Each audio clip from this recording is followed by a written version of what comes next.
छत्रपती शिवाजी महाराज की जय भवानी। धर्मवीर छत्रपती संभाजी महाराज की, छत्रपती शाहू महाराज की, बोलो अंबे मात की। आजच्या अंबाबाई मंदिर सुशोभीकरणाला उपस्थित देशाचे लोकप्रिय आणि कणखर गृहमंत्री अमित शाह यांचं कोल्हापूर नगरीमध्ये मनापासून मी स्वागत करतो, मनापासून त्यांना धन्यवाद देतो। या कार्यक्रमाला उपस्थित राज्याचे लोकप्रिय मुख्यमंत्री देवेंद्र फडणवीसजी, रवींद्र चव्हाणजी, हसन मुश्रीफजी, प्रकाश आंबेडकरजी, आशीष शेलारजी, शिवेंद्रराजे भोसलेजी, जयकुमार गोरेजी, चंद्रकांत पाटीलजी, माधुरीताई मिसाळ, धनंजय महाडिक, धैर्यशील माने, विनय कोरेजी, सर्व व्यासपीठावरील खासदार, आमदार, महायुतीचे सर्व पदाधिकारी आणि समोर बसलेल्या आमच्या लाडक्या बहिणींनो आणि लाडक्या भावांनो, कोल्हापूरच्या या ऐतिहासिक आणि पवित्र नगरीमध्ये आज अंबाबाईच्या मंदिराचं सुशोभीकरण या ठिकाणी अमितभाईंच्या शुभ हस्ते झालेलं आहे। खरं म्हणजे आज या शक्तिपीठाच्या आधुनिकीकरणाचं आणि सुशोभीकरणाचं काम सुरू होत आहे। आजचा दिवस केवळ कोल्हापुरात नाही तर उभ्या महाराष्ट्राच्या आणि देशाच्या सांस्कृतिक इतिहासात सुवर्णाक्षरांनी लिहून ठेवणारा आजचा दिवस आहे। कोल्हापुरी नगरी दक्षिण काशी म्हणून ओळखली जाते। आज अमितभाईंच्या उपस्थितीत सुरू होणारे काम दक्षिण काशीला जगाच्या नकाशावर एक दैदिप्यमान उंचीवर घेऊन जाईल यामध्ये आम्हाला पूर्ण विश्वास आहे।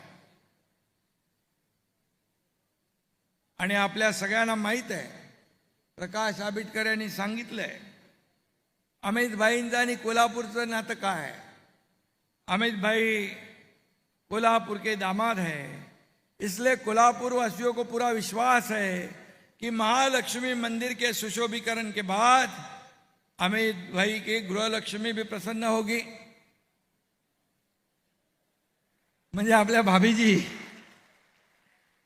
अरे अमित भाईंचं प्रेम किती वेळा कोल्हापूरला आले ते, आणि या कोल्हापूरच्या प्रेमापोटी ते येतात।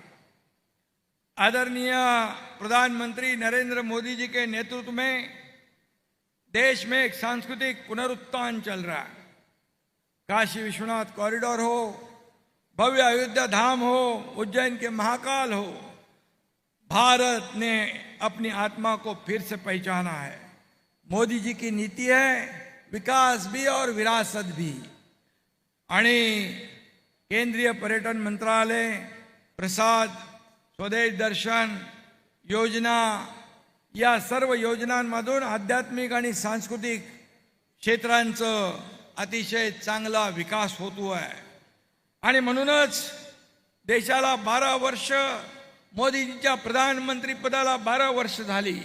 एक यशस्वी आणि लोकप्रिय प्रधानमंत्री म्हणून त्यांनी आपल्या देशाचा गौरव 7 समुद्रा पलीकडे पोहोचवला आणि त्यामध्ये अमित भाई देखील त्यांच्या पाठीशी सावलीसारखे उभे राहिले।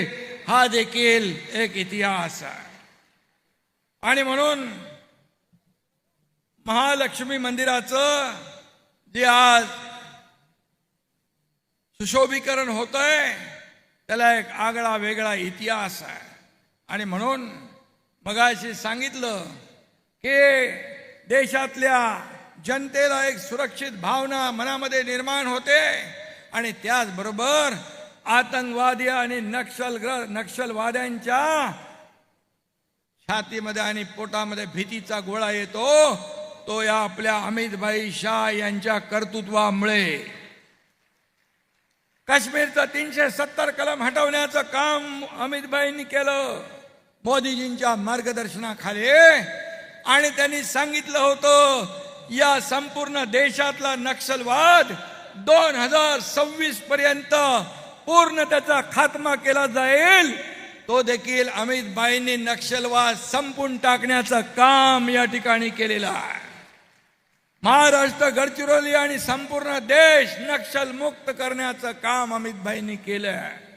आणि जे ते बोलतात ते करून दाखवतात, ही त्यांची ख्याती आहे. एकदा शब्द दिला की शब्द म्हणजे पत्थर की लकीर आहे. आणि एखाद्याच्या मागे उभं राहण्याचा निश्चय केला, त्याच्या पाठीशी पहाडासारखे उभं राहण्याचं कामही ते करतात. हा त्यांचा एक आगळा वेगळा स्वभाव आहे. आणि म्हणून त्यांनी गृहमंत्री म्हणून अतिशय उत्तम काम केलं.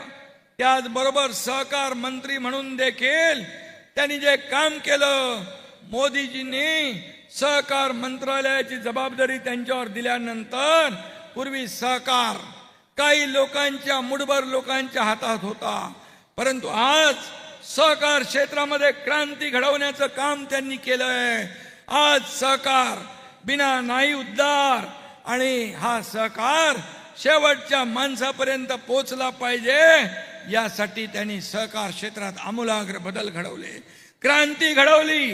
हा सर्वसामान्य माणसाला याचा फायदा झाला पाहिजे हे त्यांनी पाहिलं.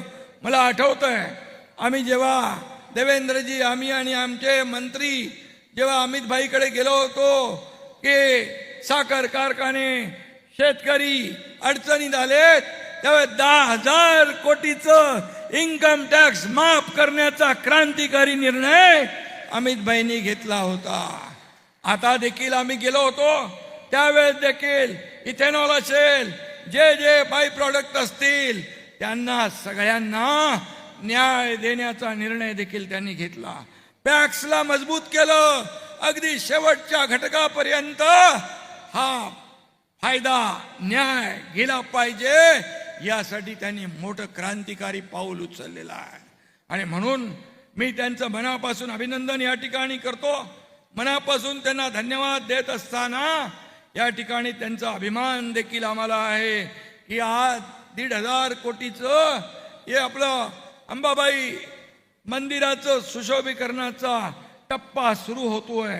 आणि महाराष्ट्र राज्य देखील या ठिकाणी, जसं आपले आदरणीय प्रधानमंत्री देखील या ठिकाणी देशातल्या मंदिरांचं पुनर्जीवन, सुशोभीकरण करतायत, तसं या राज्यामध्ये देखील अनेक मंदिरांचं, देवस्थानचं, तीर्थस्थानचं या ठिकाणी विकास, विरासत ही आपली विरासत आहे. जसं अयोध्याचं राम मंदिर कुणालाही वाटलं नव्हतं अयोध्येचं राम मंदिर होईल, परंतु राम मंदिर देखील झालं, हा देखील इतिहास आहे. आणि म्हणून मी आपल्याला एवढंच सांगतो की या संपूर्ण देशामध्ये जे आपली तीर्थक्षेत्र आहे त्याचा विकास होतोय, आपली संस्कृती, आपली परंपरा जोपासली जाते आहे, आपली संस्कृती परंपरा पुढे नेण्याचं काम होतंय. तसंच मोदीजी आणि अमितभाईंच्या मार्गदर्शनाखाली या राज्यात देखील आपली तीर्थक्षेत्र, आपली प्राचीन मंदिरं, आपले गडकोट किल्ले, त्यांचं पुनरुत्थान, त्यांचं सुशोभीकरण, त्यांचं संरक्षण, त्यांचं जतन करण्याचं काम महायुती सरकार या ठिकाणी करतोय. आणि म्हणून मी अमितभाईंना पुन्हा एकदा मनापासून धन्यवाद देतो की आपण कोल्हापूरमध्ये आल्यानंतर एक वेगळं भावनिक नातं या ठिकाणी कोल्हापूरवासियांना पाहायला मिळतंय. आणि म्हणून मी आपल्याला अमित भाई आपको बहुत बहुत धन्यवाद देना चाहता हूं. महाराष्ट्र में जब जब आप आते हो और ऐसे जो काम है उसका भूमि पूजन होता है, लोकार्पण होता है, इससे हमें ऊर्जा मिलती है, प्रेरणा मिलती है और हमें काम करने की ताकद मिलती है. आणि म्हणून मी आपल्याला धन्यवाद देतो. या ठिकाणी अमित भाई जाते जाते दो पंक्तियां कहता हूं। जनता की हर मांग आपने पूरी कर दी है, जनता की हर मांग आपने पूरी कर दी है, रुके हुए हर काम को रफ्तार दी है। आपकी बदौलत या विकास की पंचगंगा बहेगी, आपके बदौलत या विकास की पंचगंगा बहेगी। मां अंबाबाई मंदिर का नवनिर्माण एक नई मिसाल बन जाएगी। धन्यवाद। जय हिंद, जय महाराष्ट्र।